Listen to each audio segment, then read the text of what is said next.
This. There we go. So, guys, good morning. Thank you for jumping on. Just a reminder, if you could, mute yourself if you're, in a noisy area for sure. We'll hear everything in your background.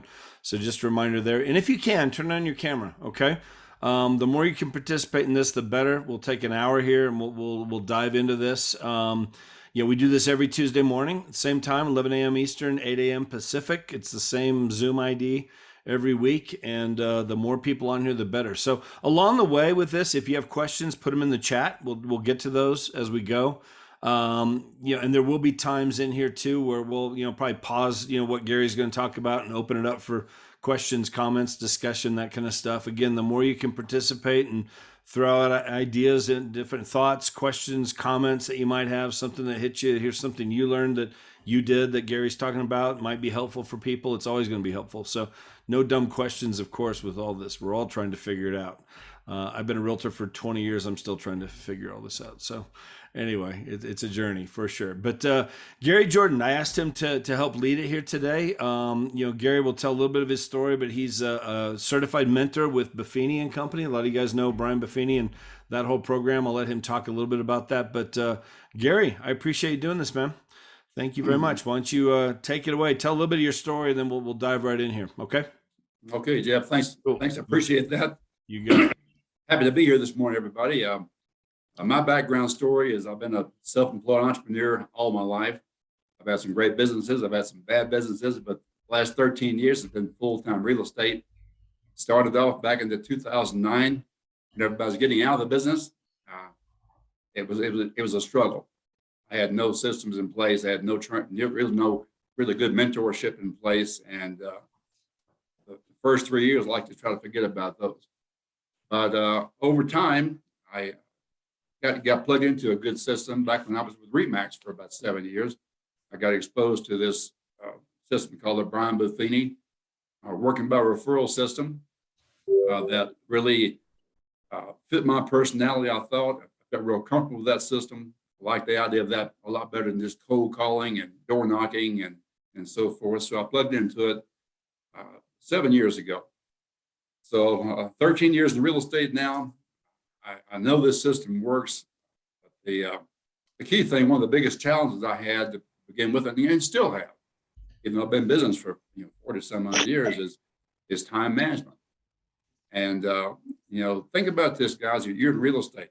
You have your own business.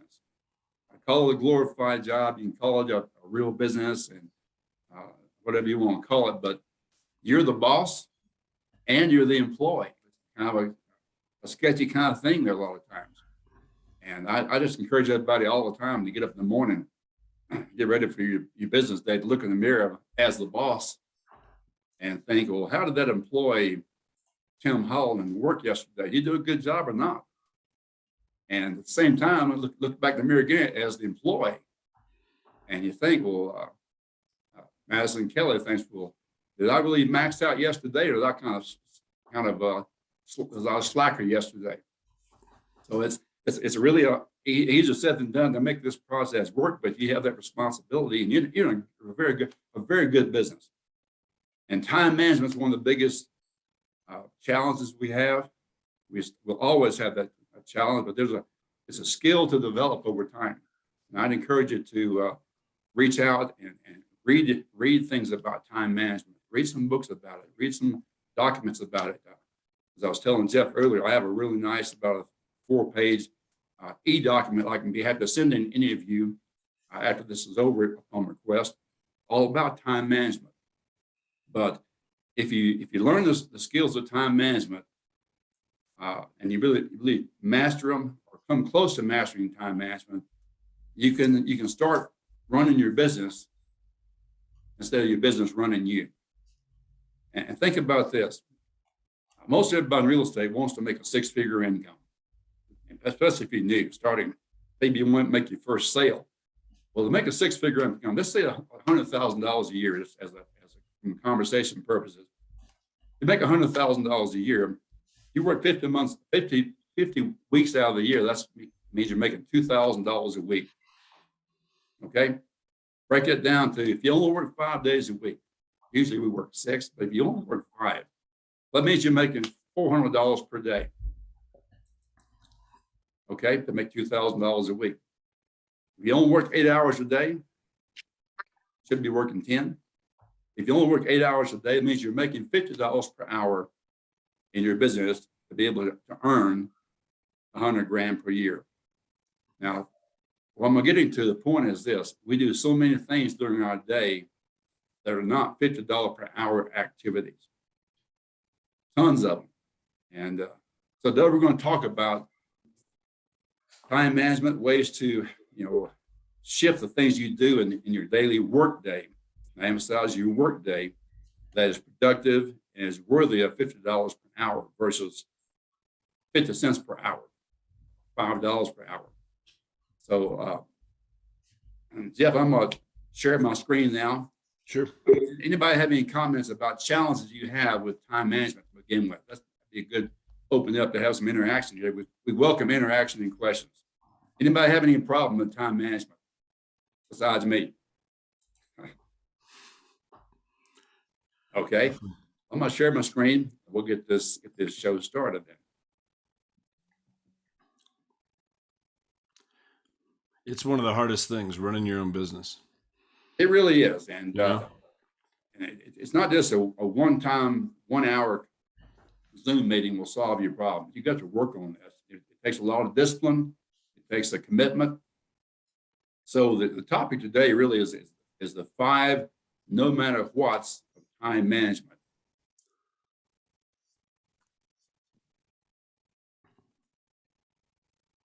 And this is a typical graph of the things that a typical agent does every day. This came out by the National Association of Realtors, but average agent spends 37% of their day, over a third of their day, running errands, hair on fire, just going, running errands. About 12% of the day surfing the web. About 18% of the day checking emails. And not all work emails, guys, be honest with you. A lot of them are personal emails, a lot of them are just spam emails, junk emails. A lot of time is wasted, and me included, I'm guilty, on checking emails throughout the day. Social media, popping on Facebook, liking this, liking that, and so forth, is about 11%, over an hour per day, over an hour and a half per day of a person's activity. Talking to clients typically is only about 3% of the day. So you wonder why most realtors don't survive the business, don't make it in business. If you can relate to this, spend this kind of amount of time on running errands. And I'm not talking about, this happens to everybody, me too. Running errands in the day is not always business errands, because you're so-called independent and free to run around, do things. You do things in the daytime that are non-business related too. And that's, you gotta have your life. I get that, but it's really important when you show up for work. If you're going to be a good employee for your good boss who you saw in the mirror that morning, that boss isn't going to let you spend a third of your day running errands. And that boss isn't going to let you spend, 8-10% of your day just checking emails and so forth. That boss wants you to be productive. So what we're going to try to do is just talk about how to control your time. Is number one, we want to really start prioritizing your activities. What are the most important things you should be doing each day in your real estate business to make your goals come true, make your income what you want it to be, and so forth. Once we have these things prioritized, I'm talking about your A-class activities, your B-class activities, C's, and so forth. We want to organize them. And then we want to learn it. You want to learn how to try to get into some kind of a system that'll help you stay on track on a regular basis. So think about this. Prioritizing.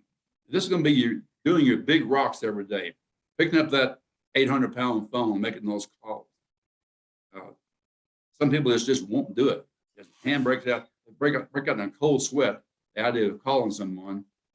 whether it's real estate related or whatever. But the big rocks, you got to take care of those things first. Things that are really important, you got to do each day. Put those rocks in the jar first. Next, put the small rocks in the jar. And the jar is synonymous with your day of activity. And keep this in mind, guys. The jar on the right you see right here, put the big rocks in first. They all fit.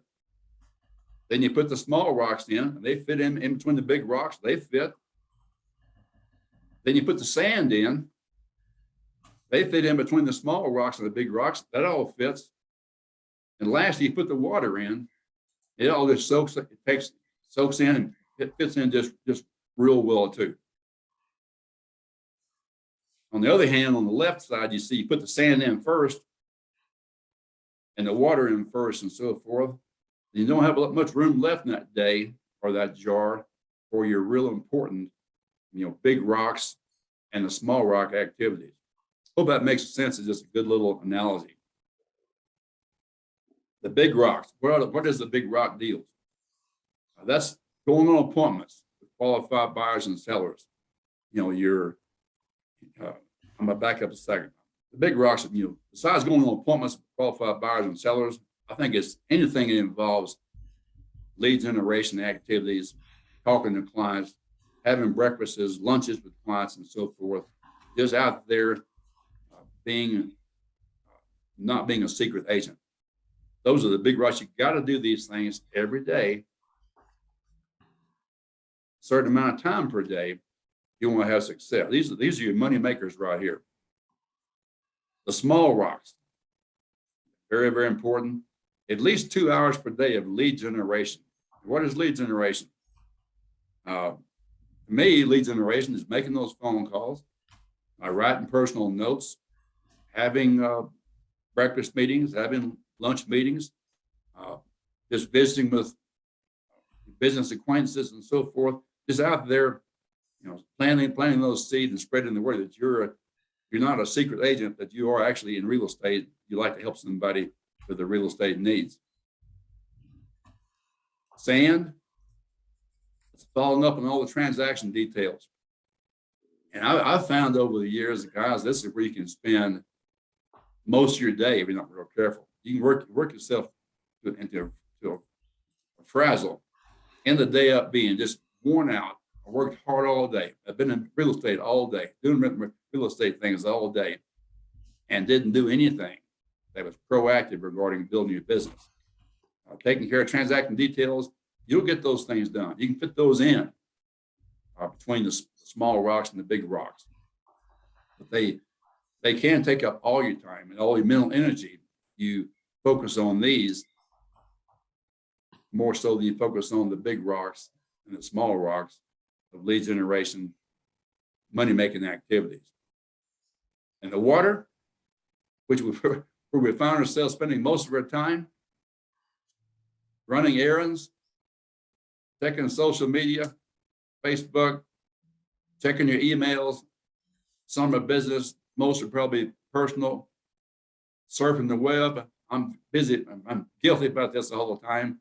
I'm a big sports fanatics. I'm always checking on football scores and who did this, who did that, basketball score, baseball. I just like those kind of things. So it's so easy to get distracted with all these pop-ups you get now on your phone, announcing this, announcing that, to get spending too much time surfing the web. Administrative things, they can take up your whole day. What is the administrative deal? Jeff, you got any comments about what do you find yourself doing a lot of administrative wise? I mean, it's, back in the day, especially, I mean, I don't do this as much now, but I just remember all the things like, in terms of, like, again, just like even like newsletters and, postcards, just some of the things I would do, even to lead generate or some of that stuff. But I realized I finally, my wife did this without telling me. She ran an ad for an assistant. And when she told me, I'm like, you did what?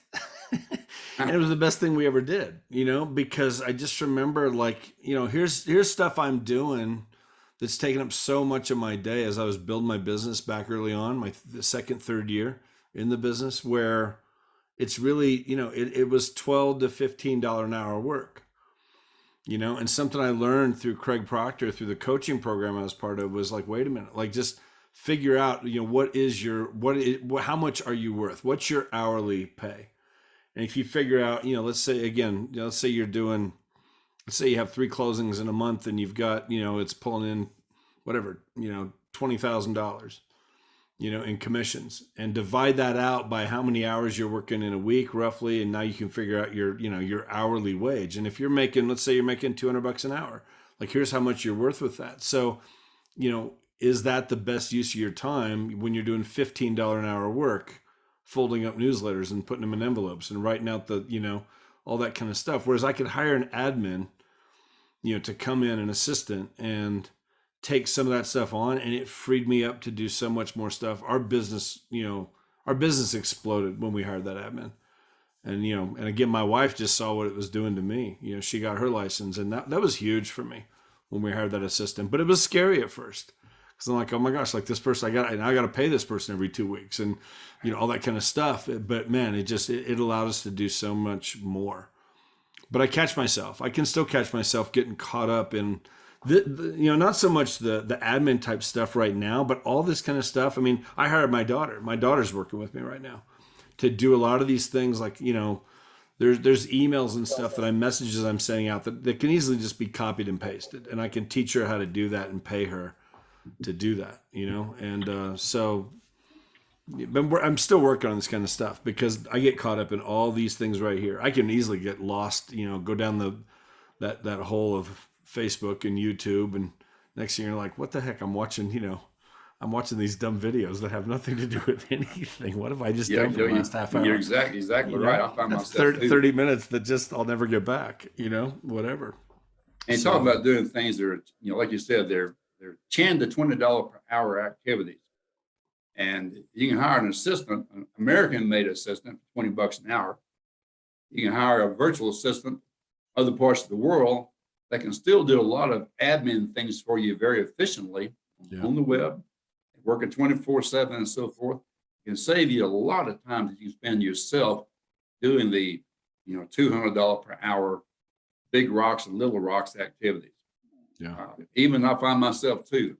I spend way too much time every day doing data input, notes and so forth after calls and these type of things. These are all things that if a person really gets efficient at his time management, you can dictate these things to a virtual assistant, locally or across the world, to do these data input for you. They can do research for you regarding people to call for real estate activity. They can do all these kind of things for you that you can spend a lot of time yourself doing that is not, unfortunately, $100 per hour or $200 per hour activities. And instead, it's $10 per hour, $20 per hour activities. Being a realtor, I'm going to say this all, this is small water things we find ourselves doing. Going to home inspections, unlocking the doors from inspectors, putting up yard signs and all these kind of things, changing the yard sign from a active to under contract, changing it from under contract to to sold, all those kind of things running across town. Not only does it cost money with the higher price of fuel and the cost of maintaining your vehicle, but these are all things that you can have somebody do for you. They'll free you up for the rainmaking activities in real estate of the big rocks and little rocks I mentioned earlier, the lead generation activities of making those phone calls, writing those personal notes, what I call doing pop bys, just stopping by to say hello to somebody for 5 minutes. And I just encourage you to start trying to separate yourself from these $10 per hour activities, unless you're satisfied at the end of the month with your paycheck being X number of hours times $10. Right. If you want to make 100 grand a year or 200 grand a year as a fairly new agent, you can't do these $10 per hour activities and expect to be making those kind of end result goals. So it really is a serious challenge to you. and to really spend the time to teach yourself, reading the books and reading the documents and just working through the activities of being a better time manager. Definitely. Don't get it down. Your business is going to be running you. You're being a hamster wheel, running 90 miles per hour, 24/7. It'll make the occupation, not very handsome. Sure.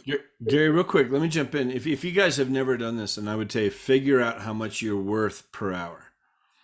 Figure out, take the last couple months and just figure, okay, I had this many closings. Here's how much I made. Here's how much I worked per week. Whatever, you can break all that down, and figure out your hourly wage. I remember one of the things that again, I'm going back to a conference I was at one time, and there was a guy that he was one of the coaches with Craig Proctor, Brian Moses. Brian's a huge agent. Brian was number 1, number 2 in the world, Coldwell Banker for several years, top 10 for 7 years in a row. He's now over here at EXP. But one of the things I remember Brian, one time, it was a Saturday afternoon, and Craig, he was a right-hand man to Craig Proctor. And Craig had called Brian on a Saturday, and he was out mowing his yard. He couldn't talk. And afterwards, Craig talked to him like, Brian, man, your time is precious. Why are you mowing your yard? Well, I got to get the yard done. No. Your kids, your boys need you. Your family needs you. You're working like crazy through the week. Wouldn't it be better to just, pay a neighborhood kid $20 an hour or something and let them mow your yard, pay them $40 to mow your yard and do that stuff where that, you're worth more than $20 an hour. Figure out how much you're worth. That time is precious. Get that time with your kids, with your boys. They need you, and just figuring out your hourly worth. If you've never done that, I would tell you to do that. And then what can I delegate out in my business to someone like that? Kathy, can you, Kathy Carter, do you mind real quick? Cause you made a comment in there. You hired a VA for $4 an hour. Is that what you? Yep. And how long have you had your VA? Just since January, actually. How's it working so far for you? Right, it's going great. She's actually over in the Philippines, and they're very skilled. A lot of these VAs in different countries, they're very skilled. And $4 an hour that's what she asked for. That's not what I offered her. But $4 an hour to them is a lot. It goes a long way. It goes a long way. Goes a long way. Yeah. And so she does all my flyers, really just anything. She can edit videos. I mean, she's very, very talented. And so it's relieved a lot of stuff. Earlier, I tried to post paperwork, but I realized that somehow I was sending Sean direct messages. I wasn't posting it to everybody, but I said, just paperwork in general takes so much of our time as realtors. If you're not outsourcing that either through a transaction coordinator or through a VA or just through a licensed, or doesn't have to be licensed, but an assistant as well. So, but the VA I used a service that really kind of headhunted, and they narrowed it down to 5 people. And I interviewed those 5 people along with them because they do a lot of international headhunting, and then just selected who I'm using right now and been very happy with her, especially for the money. Yeah. What's the company that you used to help? Sphere Rocket, who's promoted through EXP a lot. Sphere Rocket. Yeah. So if anybody wants, just shoot me a text or a message, and I'll get you connected with the right guy over there. Just message me. It's Kathy Carter. I'll put my number here. Just shoot me a text. I'll put my number in the chat. Okay. And Lakita, and I hope I'm saying your name right. Lakita, can you unmute yourself? What was your question? You had a comment on there. Go ahead. Right. Yes. So my question, I think she somewhat answered it. I was trying to see, I'm a new agent, right? So I'm a month or 2 in. So I'm just looking to see, would you recommend that for someone new like me? Should I wait maybe a year, get a year experience before investing in a VA? What do you think, Kathy? So I would say I would do your first couple of transactions, learn, sky slope, learn the systems that we have. And then I would at least outsource your transactional paperwork, right? From your listing and your contracts. Because if you think about it, and this is what a lot of realtors don't understand. When you get into real estate, you're opening a business, right? So if you were going to go open a pizza shop, you're not going to be the cook, you're not going to be the cashier, you're not going to be all of those people in your pizza shop, right? And so we have to, as realtors, we have to remember and know we're running a business here. But most of us get in the business and we, think, well, I'll just do everything till I can afford to hire somebody. But that's not how you really start and launch a business, because like we're talking about, you spend so much time. I mean, even that graph Gary shared, we spend so much time doing all this non-money making activity. And you've got to spend all your time as a new agent right now going out and figuring out how to get business. And there's many, many ways. And, we have a lot of trainings that talk about that on another training, but there's many, many ways. Doing paperwork and doing your everyday ancillary things is not your money-making activities. So I would say do 1 or 2 transactions, learn our systems so you know them. But then I would outsource minimally, I'd outsource your contract to close paperwork. Okay. Thank you for that. Sure. And transaction coordinators, I mean, that's another one that's been so good for me. I got to that point where I was doing, and you will, if you're growing your business, it'll, you're going, next thing you know, you got 3, 4, 5 deals going on in a month. And, the hard part with that, when you're managing all that paperwork, and a lot of realtors find this early on, it's that feast and famine. You have that one big month. My God, I got 5 closings, but then you don't have a closing for the next 3 months because you weren't doing, you weren't making the daily calls. You weren't working on the lead generation. You weren't talking to people, for the future deals. You got so caught up in that month, that big month, so it becomes this roller coaster ride of feast and famine instead of just a consistent deal. So I remember when I hired a transaction coordinator, number one, I was, you miss a couple deadlines and it messes up your deal, and that'll teach you right there. I remember having to buy I've always told this story. I remember having to buy a fridge one time, because I just missed the detail in the contract. And just, again, if I'd had a transaction coordinator in there where I needed it, it just, it ended up costing me, whatever, $1,500 to buy a fridge, which, I would have gladly paid $300 for a transaction coordinator to, help me, along the way with that deal. I just had too much going on. And most of those, Jeff, will let you pay them at closing. So it comes out of your commission check, right? Almost all of them do that, Laquita. So I don't know what your cash flow is right now being a new agent, but you just have that taken out at closing. Just comes out of your commission. And I've heard it said, I've not personally tracked this. Tim, who's on here, probably has, because he's very systematized and detailed. But I've heard it said that the average transaction takes about 19 hours of paperwork, right? And so if you just think about that, if you're just doing just one transaction a month, if you're spending 19 hours through that month, it's between, your inspections, all the different things we're doing from start to close. If you're spending 19 hours, imagine if you take that 19 hours and turn around and invest all that 19 hours into lead generating. You're likely to get a much higher return, obviously, on that time, which is, again, everything that we're talking about here. Okay. For sure. Thank you. Tim, can I ask you real quick? Do you mind unmuting yourself, Tim? When, because you've been in the business a long time. How long? How many years now? 20 years, 21 years. Do you remember, when did you hire your first assistant?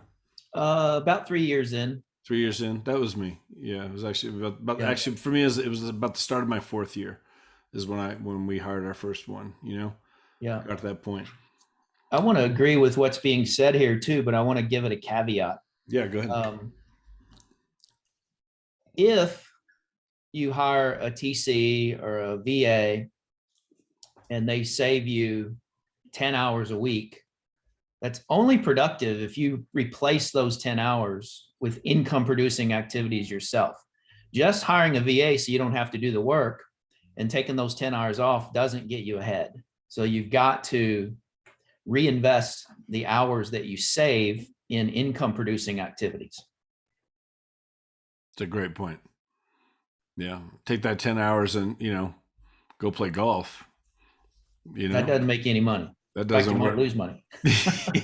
Yeah.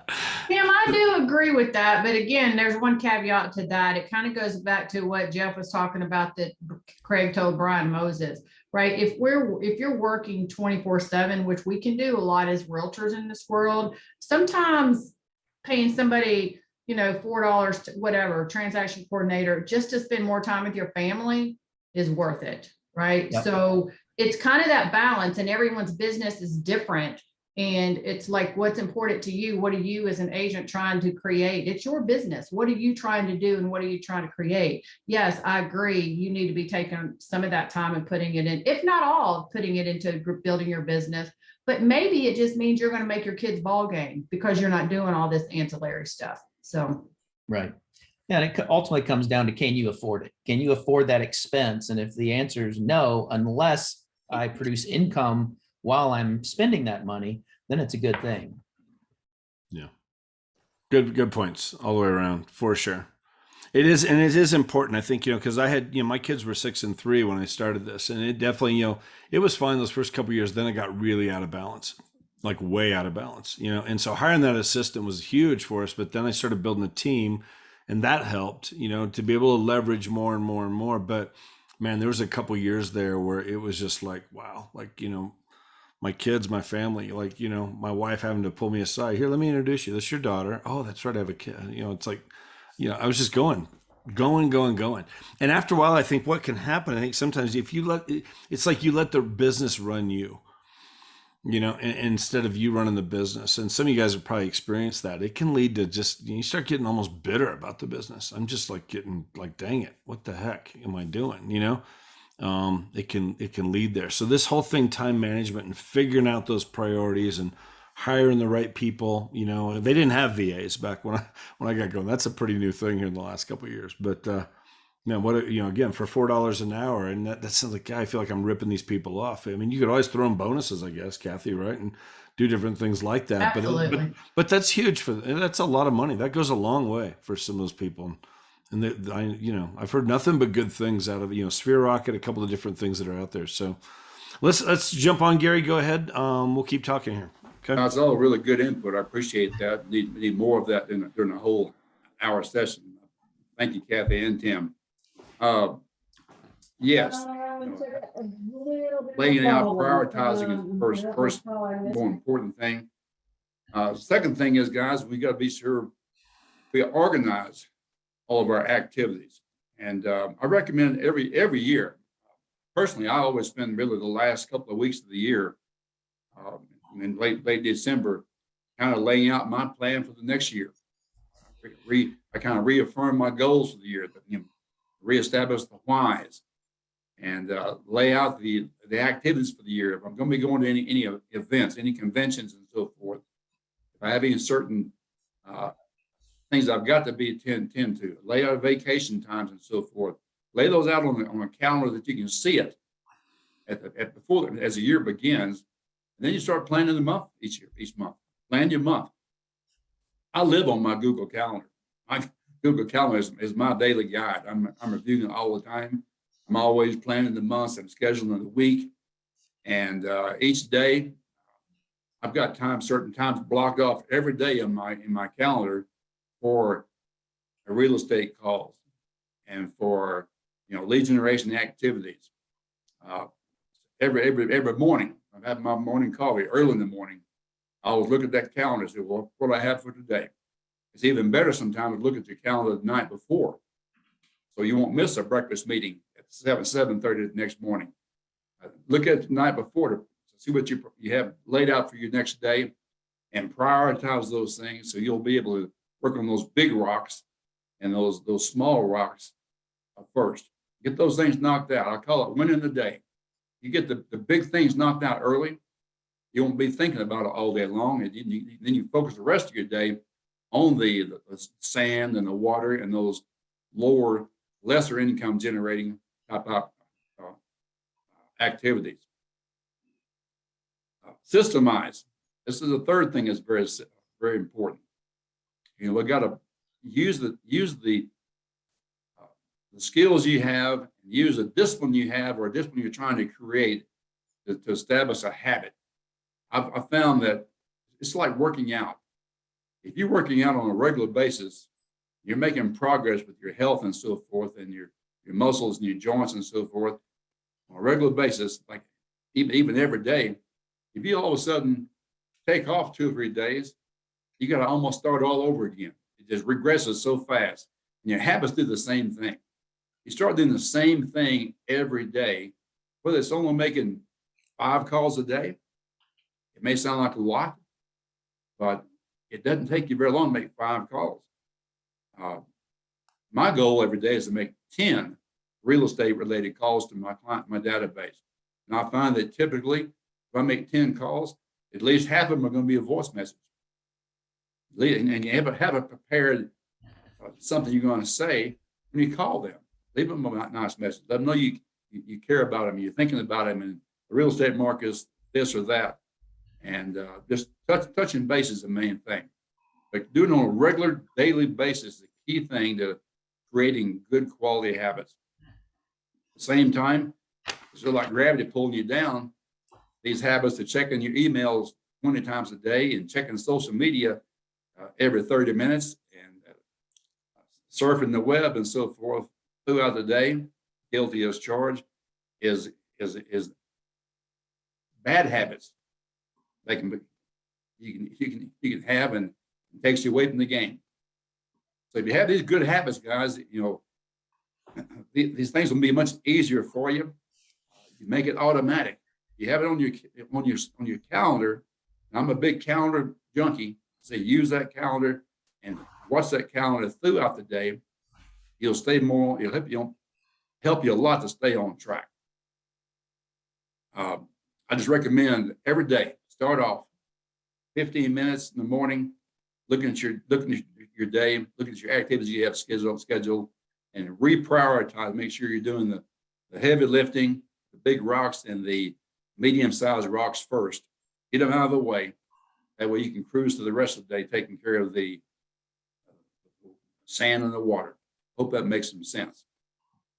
Another thing too, I recommend to you to make it easier for you is using the right tools to help you with your time management. My big tool I use is my Google calendar. I'm a Google guy. And any calendar you have on your phone, on your laptop, and so forth, have it where it syncs and everything's saying the same thing. Yeah, stay with that thing. Stay with it. There's also some great apps out there. I want to share with you a couple of those right quick. Here's some apps right here that helps you get organized. Evernote, Google Keep, Habit List, just 3 apps you can research that are very, very useful in helping you develop your schedule and helping you with your time management. This particular information you have right here, you see to get organized through apps. I'll just tell you, I happen to have about a 5-page e-document I can send anyone on in this class today. It's a really good document about time management. This is just one of the pages I'll be sharing with you right now. But 3 apps that are very good tools to use. I recommend them.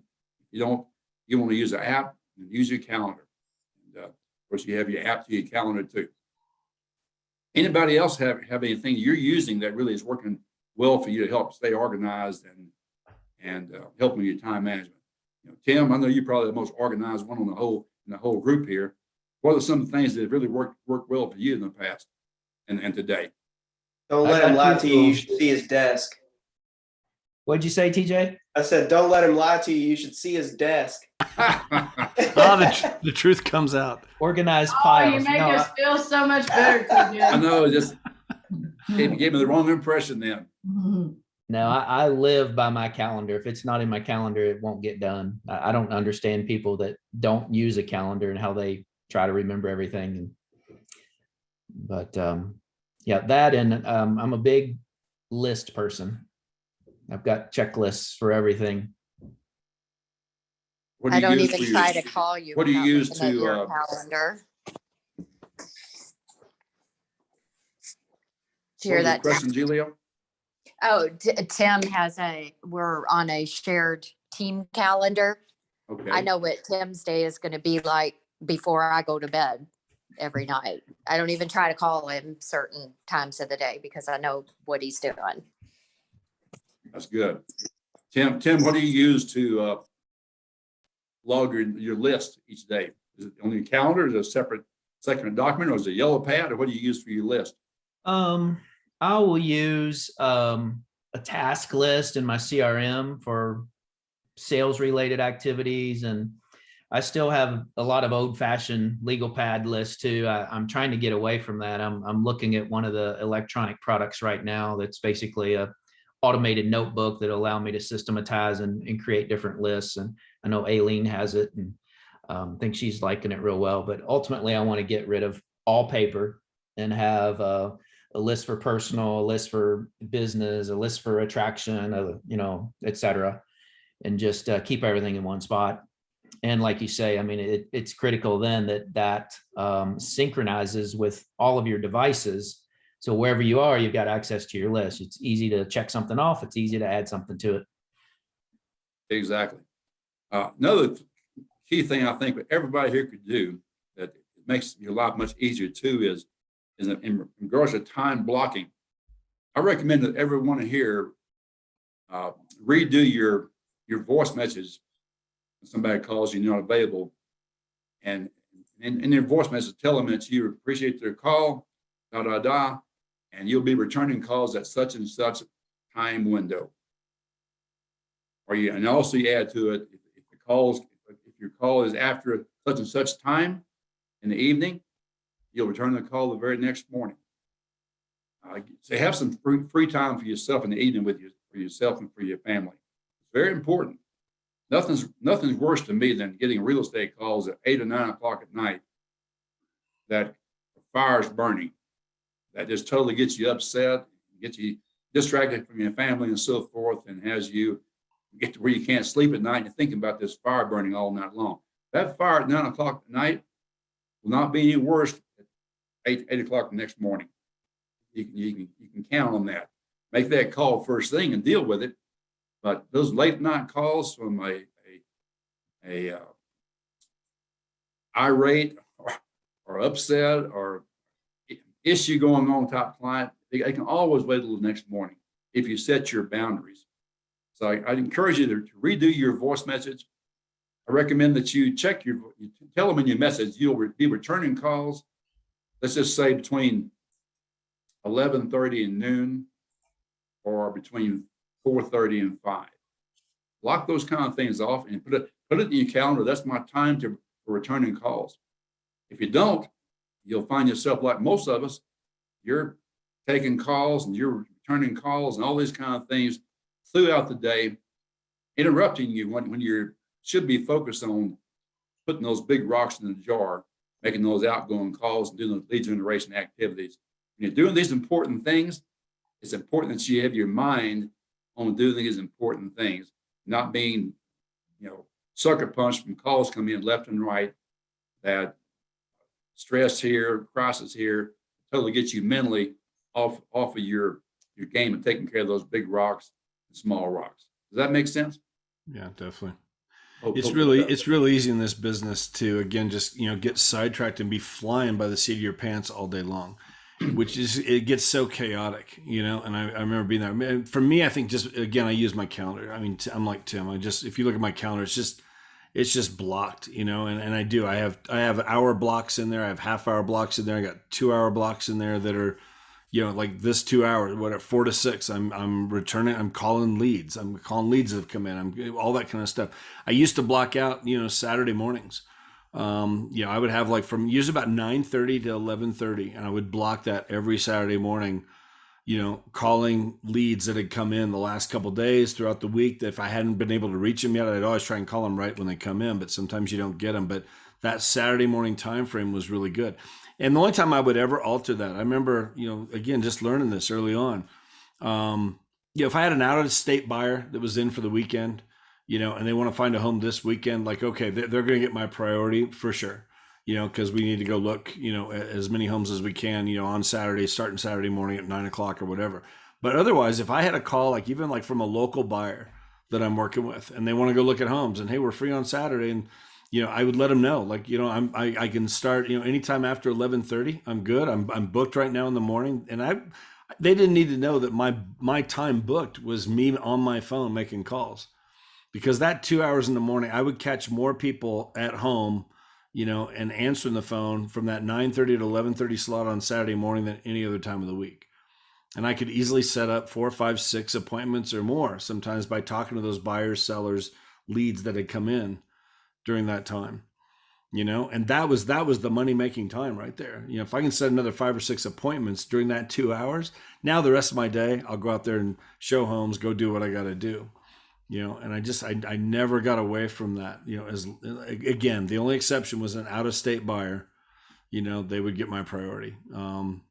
And I learned that too. I remember, I remember they were at the hotel. I remember going to pick them up at the hotel and they were gone. I'm like, what happened? I called them up and they were out with another realtor, because they didn't feel like they were a priority, and I lost that deal. I mean, so again, just things you learn along the way, but blocking out, getting that stuff in your calendar, because otherwise it's real easy, man. The phone's ringing and you're flying all over the place, and this email and that email and this text and that text. You got to run here and you got to run there. Next thing you know, it's 4 or 5 o'clock. And again, that lead generation part, or making those calls, working on that thing that for the future business, especially, that gets set aside. And yeah, you can have this real busy, productive month, but then you don't have any closings for the next 3 because you weren't staying on top of that really on a daily basis. It needs to be such a priority. So I'd like to share, Jeff, that what got me tied into the Buffini system of working by referral and time management and so forth. A number of years ago, I was working in December with 2 really high maintenance buyers, and I spent the entire month probably showing 100 homes to these 2 buyers. Just, and working with buyers, if you're doing everything yourself, which at the time I was, you spend a lot of time setting up your scheduling appointments, the showings, getting all your calendar invites to your clients to meet you at such and such place and so forth. And spent the entire 3 weeks before Christmas showing all these homes, and both deals fell apart.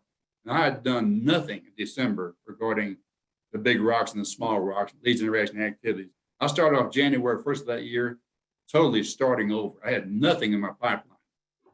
And I realized, man, I made a big mistake. All that showing it and all doing it myself and not making the time to do these outgoing calls and so forth, it cost me tens of thousands of dollars.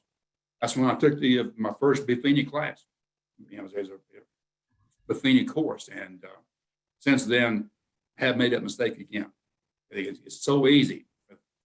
All the distractions of not only doing activities, but working with buyers and listings and so forth, but just the life gets in the way.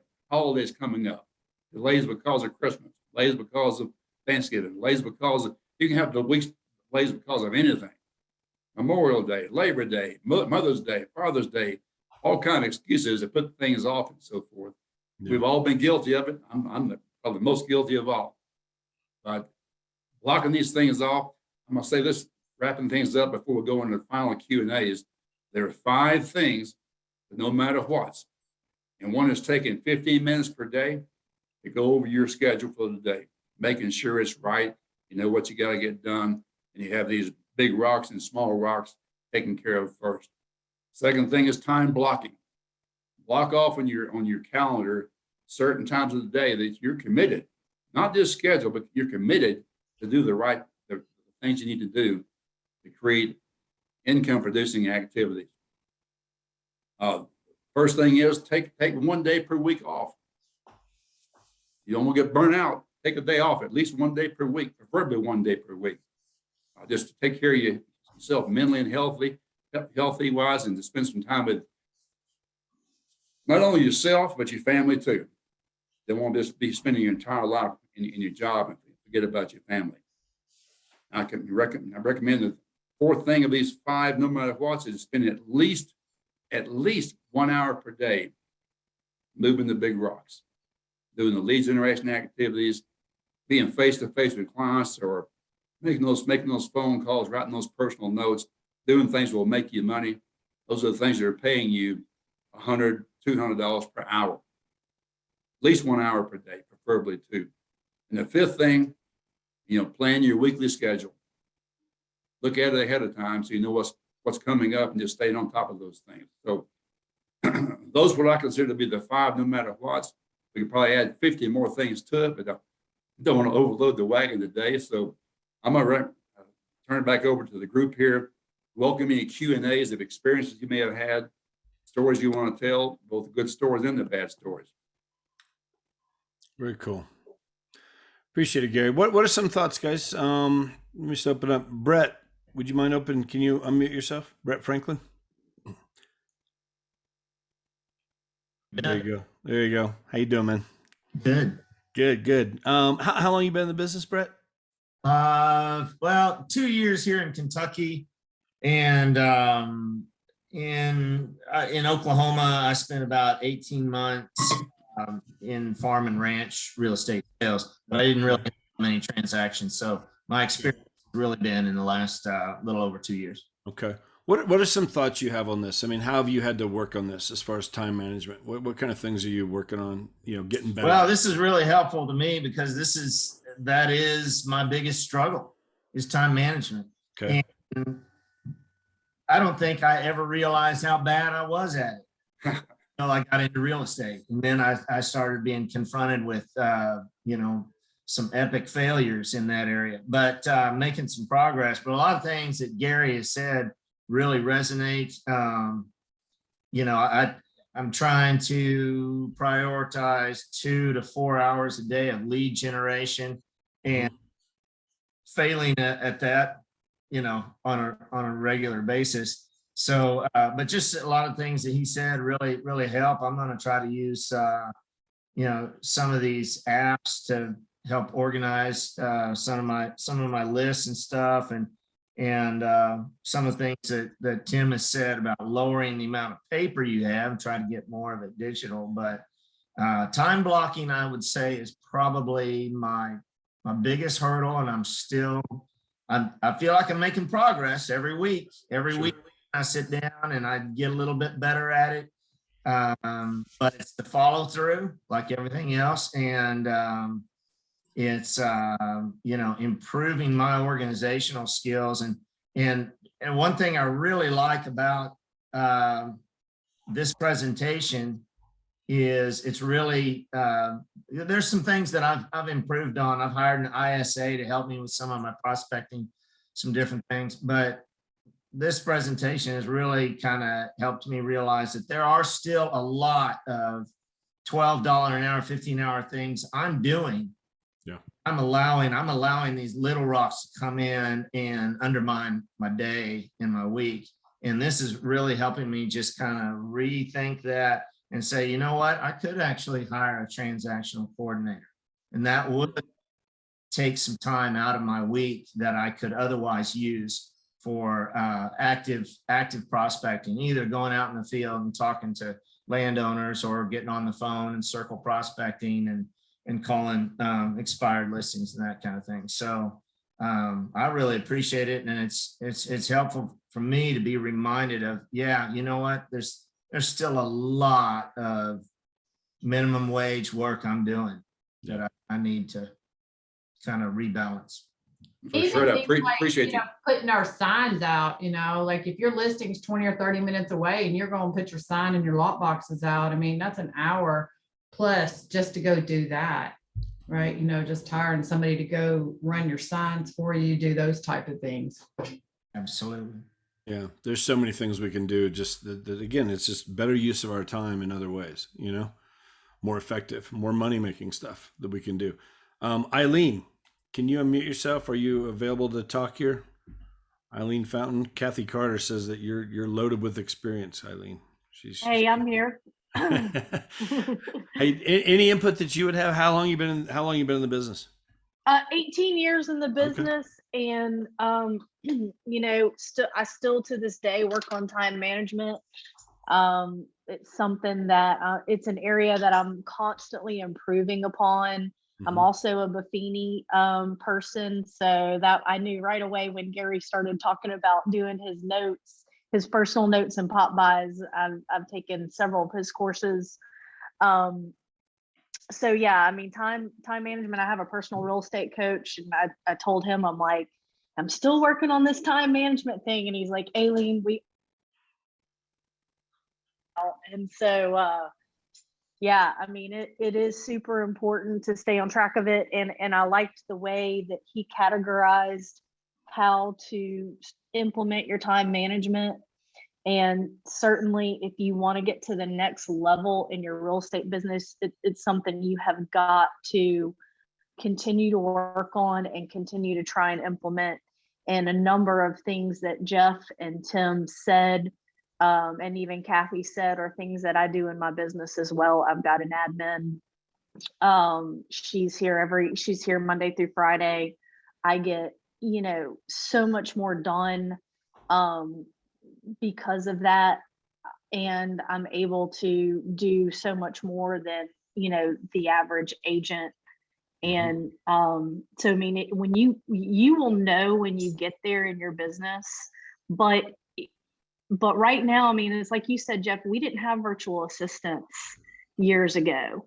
So the cost to add an assistant in today's world is so low that, if you don't take that transaction to close off your plate, it's very hard to grow your business. So if there's something, if there's a takeaway, if you will, if you've got more than one transaction on your plate right now, go ahead and start looking at the virtual assistant, because it's you don't pay them till you close. So it's not something that you've got to add into your weekly budget, if you will. It's hey, if I got 5 closings, that's a good problem to have. If you've got 1 closing, well, then you need to try and figure out how to get 5. Well, how do you get to 5? And you've got to take some of these other tasks off your plate. And 19 hours on a transaction is probably accurate. And those 19 hours can be utilized in lead generation and so many more important activities that you can do to grow your pipeline. Because if you're not growing your pipeline as you're doing transactions, you're going to look up and you're go, oh crap, I just had 3 closings, but now what? Yeah. And so figuring out how to get closings every month is the name of the game. That consistency. I appreciate that. Thank you, Aileen. Paula, did you have a question? Paula Piskey? Yes, I was going to ask Aileen about the program she uses to eliminate paperwork, the digital program, like a notepad.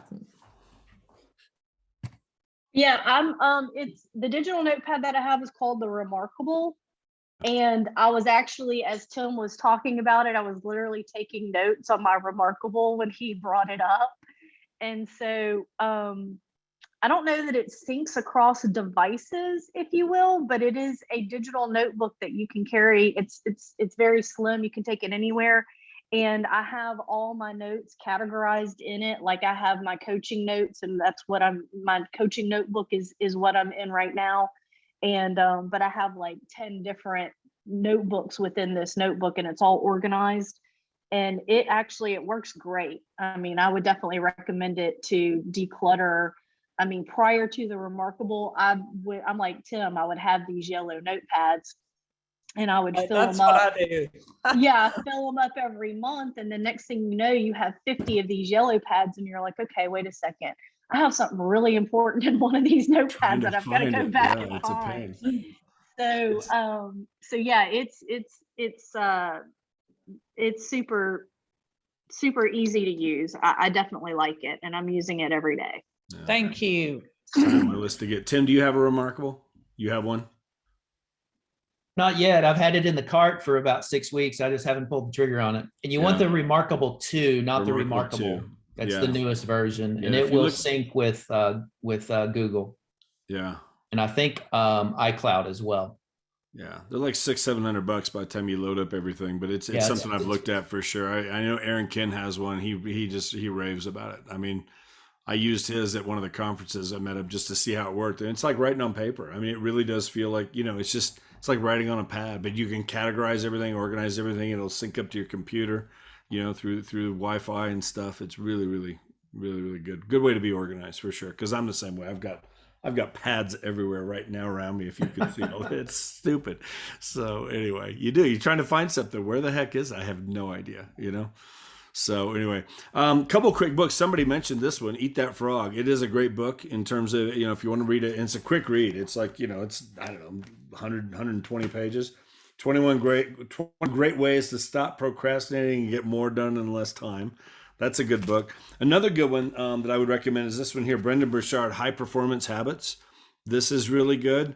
And then, of course, probably the grandfather of all of them. I mean, if you haven't read this, it's definitely worth a read. Stephen Covey, 7 Habits of Highly Effective People. Just things to get, again, better at the time management. This one also I would recommend. This is a good book. It's called Margin. Restoring emotional, physical, financial, and time reserves to overloaded lives. This is really good in terms of just setting up some boundaries and stuff and getting and prioritizing a little bit. That's also a good one maybe to think about. But just as a recommendation, any or all of those would be good in terms of just this topic. So something we could all be working on. I will tell you, I just saw the other day, 160,000 new realtors in the last 2 years. 30,000 did not renew with NAR the first quarter of this year. So I think we're going to continue to see that number go up with this kind of market. But also I think it's almost always been that way. The average realtor lasts 2 years and then they're out of the business. And I think a big part of it is this issue right here. It's time management. They're not disciplined enough with their time and using their time effectively to really be their own boss and to run a true business. And that's what you're doing here. And some people, they just need somebody to tell them what to do. And it shouldn't be the case here. We're entrepreneurs, we're realtors, whatever. It's a great way to make a great living, and you determine how much you're worth by the number of people you talk to and all the things that we do. You could build a huge business with this to whatever level you want to go to. But without that time management and the discipline of running your schedule, it'll never get to where you really want it to get to or where it could get to, and we're all capable of doing it. So anyway, none of us want to be part of that statistic. You didn't get your license and go through all that to be out of the business in 2 years, but that's the average. 80 some percent, the stats are crazy on that. So it doesn't have to be that way. So be disciplined with your time, keep growing in it, keep reaching out, whatever. Gary, thank you very much. Appreciate what you put together. As always, great stuff. Guys, we'll be back next Tuesday, same time. Okay. Sean Richardson, he's an Icon agent with EXP. He's going to be training next week. It'll be awesome. We'll have the topic on there, but we'll open it up to everybody. Again, it's open to any agents anywhere, all companies. Feel free to join us anytime. So appreciate it. Brett, real quick, do you have your hands up? Do you have a comment before we leave, Brett? Or was that? No, I was trying to use my clapping thing. Oh, you're clapping? Okay, there clapping. you go. Good deal. So guys, thank you very much. Have a great rest of your week. Have a good Tuesday. All right. We'll see you soon. Thanks, everybody.